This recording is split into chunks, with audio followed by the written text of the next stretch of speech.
एक बार फिर से आप सभी का स्वागत है। आज की इस वीडियो में हम बात करने वाले हैं एनएएस के बारे में। एनएएस क्या है, किसके द्वारा किया जाता है, एनएएस में ऑब्जर्वर और फील्ड इन्वेस्टिगेटर की नियुक्ति किसके द्वारा की जाती है और कौन इसके लिए पात्र होते हैं, कैसे वो काम करते हैं, विद्यालय में क्या क्या हमें सहयोग करना है, क्या क्या व्यवस्था बनानी है, पूरी डिटेल आगे वीडियो में जानेंगे। वीडियो में आगे बढ़ने से पहले प्लीज़ एक छोटी सी रिक्वेस्ट है कि अगर आपने अभी तक चैनल को सब्सक्राइब नहीं किया है तो प्लीज़ चैनल को सब्सक्राइब कर लीजिए और साथ ही साथ बेल आइकन को भी प्रेस कर लीजिए, जिससे कि इसी प्रकार के वीडियोस के नोटिफिकेशन आपको आसानी से मिलते रहें। एनएएस की फुल फॉर्म है नेशनल अचीवमेंट सर्वे, हिंदी में इसे बोलते हैं राष्ट्रीय उपलब्धि सर्वेक्षण। एनएएस जैसा कि आपको नाम से ही जानकारी हो रही है कि यह एक प्रकार का सर्वेक्षण है। यह भारत सरकार के शिक्षा मंत्रालय द्वारा सैंपल बेस्ड असेसमेंट है। यह हमारे देश में स्कूली शिक्षा प्रणाली की प्रभावशीलता पर फीडबैक प्रदान करता है। इसका उद्देश्य छात्रों के सीखने के स्तर और कमियों के बारे में जानकारी एकत्र करना और शिक्षा की गुणवत्ता में सुधार करना है। यह 2001 से लगातार किया जा रहा है और आगे भी लगातार किया जाता रहेगा। अब बात करते हैं ये किसके द्वारा किया जाएगा। शिक्षा मंत्रालय भारत सरकार ने एनएएस की जिम्मेदारी सीबीएसई को सौंपी है। एनएएस के संचालन के लिए 733 जिलों में डिस्ट्रिक्ट लेवल कोऑर्डिनेटर नियुक्त किए गए हैं। इन्हें हम शॉर्ट में डीएलसीज भी कह सकते हैं। ये सभी डीएलसीज जिले में ऑब्जर्वर और फील्ड इन्वेस्टिगेटर की नियुक्ति करने के लिए अधिकृत होंगे।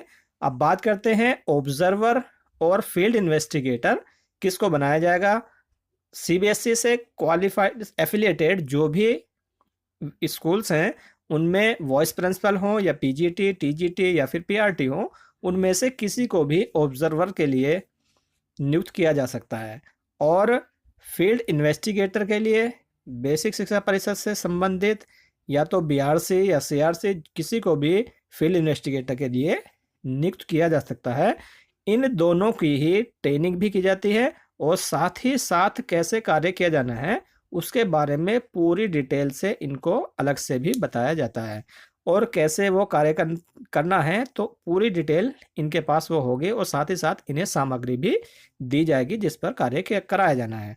अब बात करते हैं कि एनएएस में जो ऑब्जर्वर या फील्ड इन्वेस्टिगेटर होंगे तो वो संकलित रिपोर्ट किसको अपनी देंगे। तो जो भी ऑब्जर्वर या फिर फील्ड इन्वेस्टिगेटर होंगे वो अपनी रिपोर्ट डीएलसीज को उपलब्ध कराएंगे और सभी डीएलसीज संकलित रिपोर्ट को स्टेट नोडल ऑफिसर्स को प्रोवाइड कराएंगे और स्टेट नोडल ऑफिसर्स की जो संकलित रिपोर्ट है वो राष्ट्रीय स्तर पर पहुंचेगी। इस तरह से ये एनएएस का कार्य किया जाएगा। अब हम बात करते हैं कि जो फील्ड इन्वेस्टिगेटर या फिर ऑब्जर्वर होंगे वो विद्यालय में कौन कौन से पॉइंट पर बात करेंगे।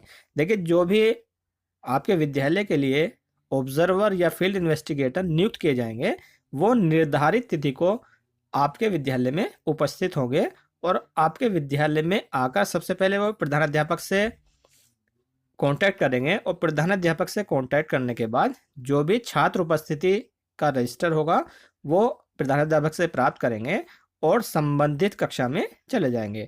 जब संबंधित कक्षा में जाएंगे तो संबंधित कक्षा में वो कौन कौन से पॉइंट्स हैं जिनको वो चेक करेंगे। सबसे पहला पॉइंट वहाँ पर है बच्चों की बैठने की व्यवस्था, यानी कि बेंच पर्याप्त हैं, बच्चों के अनुसार हैं या नहीं है, कैसी उनकी व्यवस्था है। और प्रकाश की व्यवस्था कक्षा के अंदर कैसी है, वहाँ पर प्रकाश की व्यवस्था के लिए एलईडी है या बल्ब है, जो भी है उसकी कैसी व्यवस्था है। उसके साथ साथ उसके बाद जो भी वेंटिलेशन का कार्य है, प्रकाश की व्यवस्था के साथ साथ वेंटिलेशन देखा जाएगा।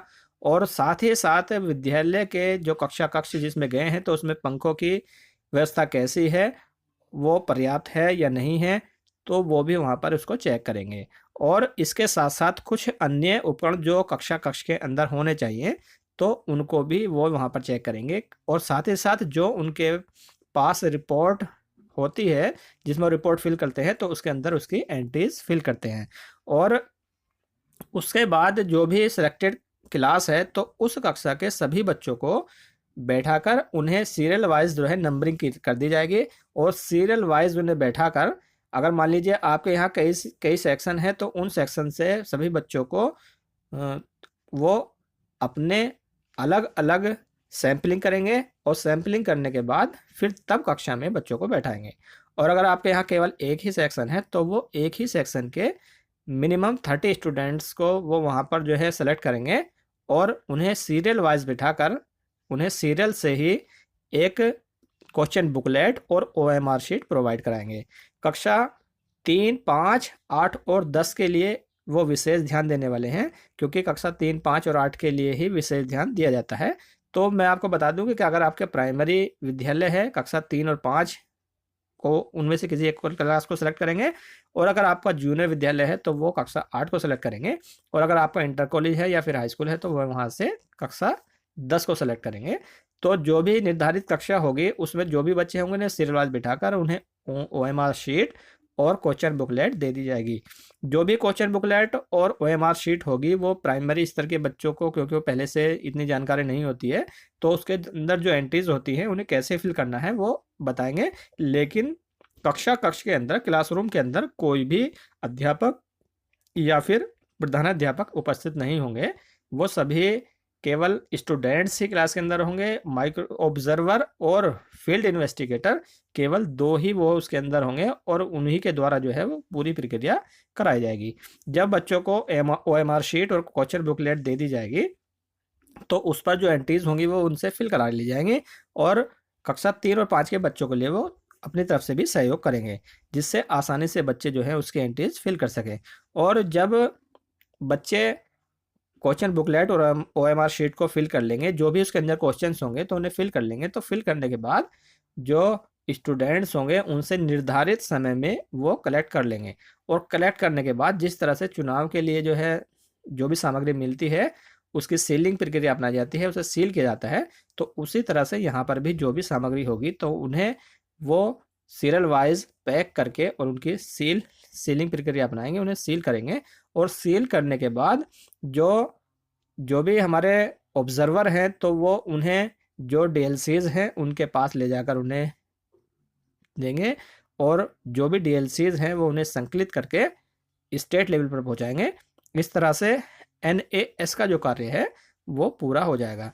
अब बात करते हैं कि आपको किस किस बात का ध्यान रखना है। देखिए, सबसे पहले तो मैं आपको बता दूं कि वहां पर जो छात्र संख्या है वो 100% उपस्थित होनी चाहिए, क्योंकि इस बात का भी विशेष ध्यान दिया गया है। विशेष ध्यान दिया जाना जरूरी है कि वहां पर जो उपस्थिति है वो 100% हो। अगर आपके विद्यालय की उपस्थिति ही ठीक नहीं होगी तो क्या वो सर्वे करेंगे? तो इसलिए सबसे पहला पॉइंट, आपके विद्यालय की उपस्थिति 100% हो, और जो भी सुविधाएं हैं जैसे बेंच है या फिर प्रकाश की व्यवस्था है या फिर वेंटिलेशन या फिर पंखों की व्यवस्था है, तो वो आज ही आप ठीक करा लें, क्योंकि जिससे आने वाले समय में कोई असुविधा ना हो। और साथ ही साथ अगर आपके यहाँ पर विकलांग बच्चा है तो उसके लिए रैंप और रेलिंग की व्यवस्था भी होनी चाहिए। जो जिस क्लास में वो बच्चा हो तो उस क्लास की व्यवस्था उस दिन के लिए इस तरह से बना दें जिससे कि उसमें आसानी से बच्चा प्रवेश कर सके। वो भी व्यवस्था यहाँ पर देखी जाएगी। अगर आपको वीडियो अच्छा लगा हो तो प्लीज़ वीडियो को लाइक कीजिए, और साथ ही साथ मैं आपको एक जानकारी और देना चाहूँगा। मैंने आप सभी की हेल्प के लिए एक टेलीग्राम ग्रुप और चैनल बनाया हुआ है, जिसका लिंक मैंने डिस्क्रिप्शन में दे दिया है, आप उसे ज्वाइन कर सकते हैं। अगर वीडियो अच्छा लगा हो तो प्लीज़ वीडियो को लाइक कीजिए। अगर कोई भी आपका प्रश्न है तो कमेंट बॉक्स में ज़रूर लिखें। वीडियो देखने के लिए धन्यवाद।